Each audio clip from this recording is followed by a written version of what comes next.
الرحیم عزیز طلبہ، ہمارا اردو گرامر کے جو اسباق تھے وہ کلام کی جو اقسام تھیں وہاں تک ہم پہنچ گئے۔ پچھلے سبق کے اندر ہم نے یہ پڑھا تھا کہ وہ کلام کسے کہتے ہیں، پھر کلام کی آگے دو قسمیں ہیں، تو وہ دو قسمیں بھی ہم نے پڑھ لیں۔ پہلی قسم کا نام ہے مرکب ناقص یا کلام ناقص، دوسری قسم کا نام تھا مرکب مفید بھی کہتے ہیں اس کو، کلام مفید بھی کہتے ہیں اس کو، اور اس کو جملہ بھی کہتے ہیں، مرکب تام بھی کہتے ہیں اس کو۔ چار نام تھے اس کے۔ دیکھیں، کلام کی دو قسمیں تھیں۔ ایک قسم کا نام ہے مرکب ناقص یا کلام ناقص، دوسری قسم کا نام تھا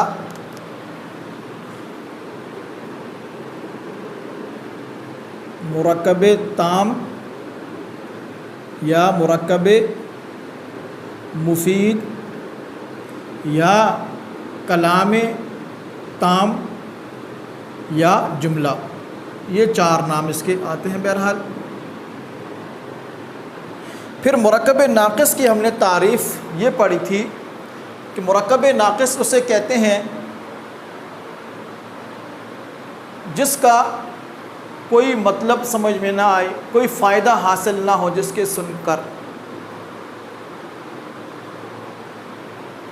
اس کی مثال بھی میں نے دی تھی، جیسے 5 روپے، 10 روپے، 5 انگلیاں، یہ گاڑی وغیرہ، یہ مرکب ناقص اس کو کہا جاتا ہے، پھر تفصیل کے ساتھ سمجھایا تھا۔ دوسری قسم کا نام ہے مرکب مفید یا مرکب تام یا کلام مفید بھی اس کو کہتے ہیں، یا جملہ بھی کہتے ہیں اس کو، کہ جس کو سن کر سامنے والے کو پورا مطلب سمجھ میں آئے، مفہوم سمجھ میں آئے کہ وہ یہاں پر کہنے والے کا مقصد کیا، وہ کیا کہنا چاہ رہا ہے۔ کہنے والے کی پوری بات اگر سامنے والے کو پوری ترتیب سے سمجھ میں آتی ہے تو اس کو کلام مفید کہتے ہیں، مرکب مفید بھی کہتے ہیں اس کو۔ پھر میں نے آپ سے یہ عرض کیا تھا کہ کلام ناقص یا مرکب ناقص کی جو اقسام ہیں وہ کل 8 قسمیں ہیں۔ ویسے قسمیں تو اس کی زیادہ ہیں، لیکن جو تقریباً آپ لوگوں کے لیول تک کی ہیں وہ 8 ہی قسمیں ہیں، جن کے نام یہ بورڈ پر میں نے لکھے ہوئے ہیں۔ پہلی قسم کا نام تھا مرکب اضافی، جو مضاف اور مضاف الیہ اور حرف اضافت سے مل کر بنتی ہے، اس کو مرکب اضافی کہتے ہیں۔ اس کی تفصیل بھی ہو چکی۔ مرکب توصیفی، جو موصوف اور صفت سے مل کر بنتا ہے، اس کی تفصیل بھی ہو چکی۔ مرکب عطفی، جو معطوف علیہ، حرف عطف اور معطوف سے مل کر بنتا ہے، اس کی تفصیل بھی آپ حضرات کے سامنے آ چکی۔ یہ 3 قسمیں ہو چکی تھیں۔ آج جو ہم نے پڑھنے ہیں بقیہ 5 قسمیں: مرکب اشاری، مرکب جاری، مرکب عددی، مرکب تابع محمل، مرکب تابع موضوع۔ یہ 5 قسمیں اس کو آج ہم پڑھیں گے۔ ہیں بہت ہی آسان، کوئی مشکل بات نہیں ہے۔ تفصیل آپ کے سامنے جب آ جائے گی تو آپ سمجھ میں آ جائے گی آپ کو کہ بات بہت آسان ہے، اتنی مشکل بات نہیں ہے۔ بہرحال مرکب چوتھی قسم کا نام ہے مرکب اشاری۔ چوتھی قسم کا نام ہے مرکب اشاری۔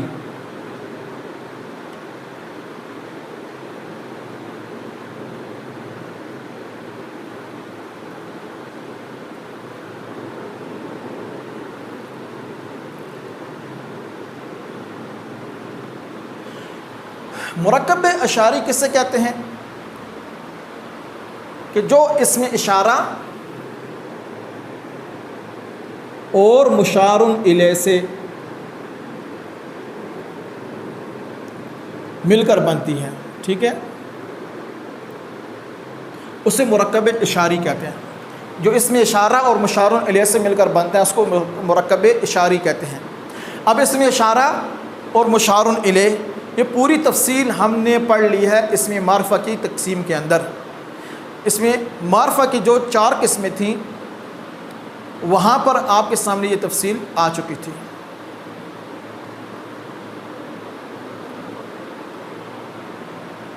اس میں اشارہ وہ اسم ہوتا ہے جو کسی قریب یا دور کی چیز کی طرف اشارہ کرنے کے کام آتا ہے۔ جو قریب کی چیز کی طرف اشارہ کرنے کے کام آتا ہے اس کو جو نا وہ اسم اشارہ قریب کہتے ہیں۔ جو دور کی چیز کی طرف اشارہ کرنے کے لیے استعمال ہو اس کو مشار الیہ بعید اسم اشارہ بعید کہتے ہیں، جیسے یہ اور وہ۔ اور یہ بھی وہاں پر میں نے آپ کو بتایا تھا کہ جو جس چیز کی طرف اشارہ کیا جاتا ہے اس کو مشار الیہ کہتے ہیں۔ تو یہ اسم اشارہ اور مشار الیہ جب دونوں مل کر آئیں گے تو اس کو ہم کہیں گے یہ مرکب اشاری ہے۔ مرکب ناقص کی جو قسم ہے مرکب اشاری اس کو کہتے ہیں۔ جیسے مثال کے طور پر میں کہتا ہوں کہ یہ کتاب، یہ کتاب، یہ مرکب اشاری ہے کہ یہ اسم اشارہ ہے اور کتاب مشار الیہ۔ تو اس میں اشارہ اور مشار الیہ سے مل کر جو اس مرکب بنتا ہے اس کو مرکب اشاری کہتے ہیں۔ لہٰذا یہ کو ہم کہیں گے یہ اسم اشارہ ہے، کتاب مشار الیہ، اور یہ دونوں مل کر پورا کا پورا کیا بنے گا، جو ہے اس میں مرکب اشاری، پورا کا پورا مرکب اشاری بن گیا۔ دوسری مثال سمجھیں، وہ گاڑی، وہ اسم اشارہ ہے، گاڑی مشار الیہ ہے، اور یہ دونوں ہم کہیں گے کہ اسم اشارہ اور مشار الیہ یہ دونوں مل کر انہوں نے مرکب اشاری بنایا، لہٰذا یہ مرکب اشاری ہے۔ کوئی آپ سے پوچھے بھائی کہ جناب وہ کیا ہے، تو آپ نے یہ کہنا کہ بھائی وہ اسم اشارہ ہے اور گاڑی کیا ہے، مشار الیہ ہے۔ آپ سے یہ پوچھتا کہ بھائی وہ گاڑی یہ کیا ہے، تو آپ نے یہ کہنا کہ یہ مرکب اشاری ہے۔ ہم نے وہاں پر جو نا اس کی تفصیل بیان نہیں کر رہے۔ اگر آپ سے کوئی پوچھے کہ بھائی وہ گاڑی یہ کیا ہے، تو آپ نے یہ نہیں کہنا کہ بھائی وہ اسم اشارہ ہے، گاڑی مشار الیہ ہے، نہیں، آپ نے وہاں پر یہ بتانا ہوگا کہ وہ گاڑی یہ پورا مرکب اشاری ہے۔ آپ سے پوچھتا ہے کوئی کہ بھائی وہ کیا ہے، تو پھر آپ نے بتانا کہ وہ اسم اشارہ ہے، گاڑی مشار الیہ ہے۔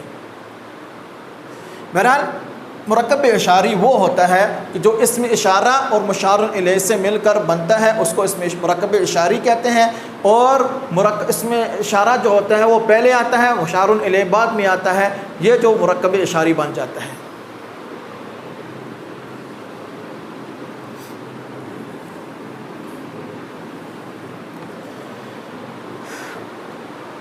پانچویں قسم ہے مرکب جاری۔ مرکب جاری،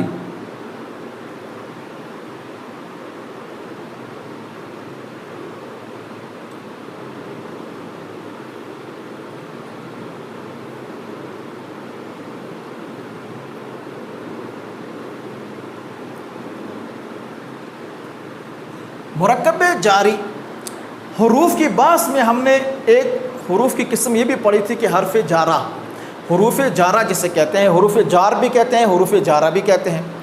یہ بحث ہم نے وہاں پر پڑھی تھی۔ پھر میں نے یہ بھی بتایا تھا آپ کو کہ بھی حروف جارہ وہ ہوتے ہیں کہ جو کسی اسم کو فعل کے ساتھ ملاتے ہیں۔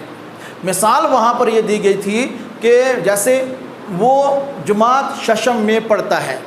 اب ششم اسم ہے، میں حرف جارہ ہے، اور پڑھتا کیا ہے، وہ فعل ہے۔ اب ششم جو اسم ہے اس کو فعل کے ساتھ جو جوڑا ہے، جس چیز نے ملایا ہے اس کو، وہ ہے حرف میں، اور میں کیا ہوگا، یہ حرف جارہ ہوگا۔ تو مرکب جاری وہ مرکب ہوتا ہے کہ جو جار اور مجرور، حرف جار اور مجرور سے مل کر بنتا ہے، اس کو مرکب جاری کہتے ہیں۔ لیکن نام سے ہی اگر ہم نے حروف کی بحث کے اندر حروف کو اچھی طرح سے یاد کر لیا ہے، سمجھ لیا ہے، تو مرکب جاری سمجھنا کوئی مشکل بات نہیں، آسان سی بات ہے۔ کہ مرکب جاری وہ ہوتا ہے کہ جو حرف جار اور مجرور سے مل کر بنتا ہے، اس کو مرکب جاری کہتے ہیں۔ جیسے دیکھیں پھر حروف جارہ کی مثال وہاں پر دی تھی، جیسے سے، تک، پر، میں وغیرہ۔ اب ان حروف کے ساتھ حروف جارہ یہ ہیں، ان حروف جارہ کو بھی یاد کرنا ضروری ہے۔ اب ہمیں پتہ ہی نہ ہو کہ بھئی حروف جارہ کون ہے، حرف جار کون سا ہے، تو ہم پھر کیسے بتا سکتے ہیں کہ بھئی یہ مرکب جاری کیسے ہے، مرکب جاری کیسے بنتا ہے، اور مرکب جاری کیا چیز ہوتی ہے۔ تو جب تک ہم حروف کو اچھی طرح سے یاد نہیں کریں گے تو اس چیز کو بھی سمجھنا تھوڑا مشکل ہو جائے گا. تو پہلے حروف کی باس کو اچھی طرح سے یاد کیا جائے اور اس کو اچھی طرح سے سمجھا جائے اور اس کو پھر یاد بھی رکھا جائے اور بار بار اس کو دہرایا بھی جائے. یہ نہیں کہ ایک مرتبہ سمجھ لیا تو بس ختم. بہرحال یہ حروف جار ہیں سے تک پر میں وغیرہ. اب اس کے ساتھ جو اسم لگتا ہے اس اسم کے ساتھ جو مرکب بنے گا اس کو مرکب جاری کہتے ہیں. جیسے گھر سے، گھر سے تک کی مثال جیسے سمجھیں بازار تک. پر کی مثال جیسے درخت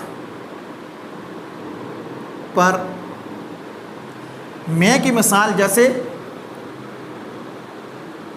برتن میں یا گاڑی میں. ٹھیک ہے. اب گھر سے بازار تک، درخت پر، برتن میں، یہ الگ الگ مرکب ہے. گھر سے یہ سے کی مثال ہے، تک کی مثال بازار تک، پر کی مثال درخت پر، میں کی مثال برتن میں. تو اس کے اندر ہم نے تعریف یہ پڑھی تھی کہ حرف جار اور مجرور سے، تو لہٰذا ہم کہیں گے کہ سے حرف جار ہے، سے حرف جار ہے اور اس سے پہلے آنے والا اسم کیا ہوگا؟ وہ مجرور کہلائے گا. حرف جار اور اس سے پہلے والا اسم آنے والا جو ہے وہ مجرور کہلائے گا. لہٰذا سے حرف جار ہوگا، گھر مجرور ہے، لہٰذا یہ پورا کا پورا مل کر حرف جار اور مجرور مل کر مرکب جاری انہوں نے بنایا. بازار تک، تو تک حرف جار ہے، بازار مجرور ہے، جار اور مجرور نے مل کر جو نا بنایا مرکب جاری. درخت پر، درخت جو نا وہ مجرور کہلائے گا، پر حرف جار ہے، یہ حرف جار اور مجرور ان دونوں نے مل کر بنایا مرکب جاری. برتن میں، تو برتن مجرور کہلائے گا، میں جو نا حرف جار، میں اور حرف جار اور مجرور ان دونوں نے مل کر بنایا مرکب جاری. بہرحال پھر سمجھ لیجئے، ایک مرتبہ پھر دہرا دیتا ہوں کہ مرکب جاری وہ ہوتا ہے کہ جو حرف جار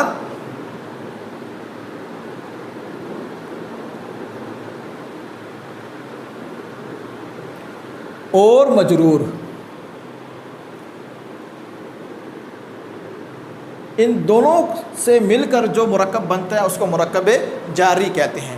لہٰذا یہ مرکب جاری ہے گھر سے بازار تک، درخت پر، برتن میں، یہ مرکب جاری کہلائے گا. اور ان میں سے حرف جار سے پہلے آنے والا اسم اس کو جو نا وہ مجرور کہتے ہیں اور جو حرف جار ہوتا ہے اس کے ساتھ مل کر جو اسم جو آتا ہے ان دونوں سے جو ملاتے ہیں تو یہ مرکب جاری بن جاتا ہے.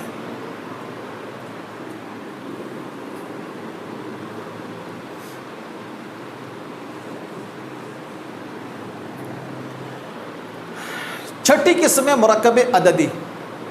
مرکب عددی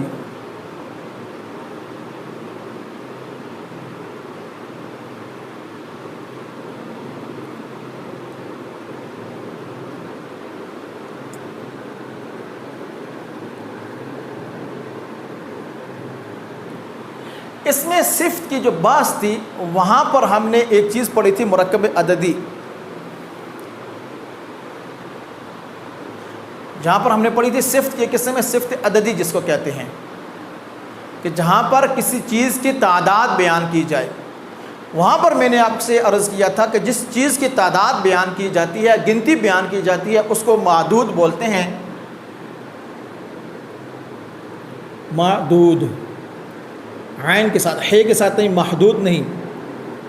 اور وہ اسم جو کسی چیز کی تعداد کو بیان کرتا ہے، کسی چیز کی تعداد کو ظاہر کرتا ہے، اس کو اسم عدد بولتے ہیں، اس کو اسم عدد بولتے ہیں. تو مرکب عددی کون سا ہوگا؟ آسان سی بات ہے کہ اسم عدد اور معدود کے ساتھ مل کر بننے والا اسم مرکب وہ مرکب عددی کہلاتا ہے. جیسے اس کی مثال سمجھیں، 10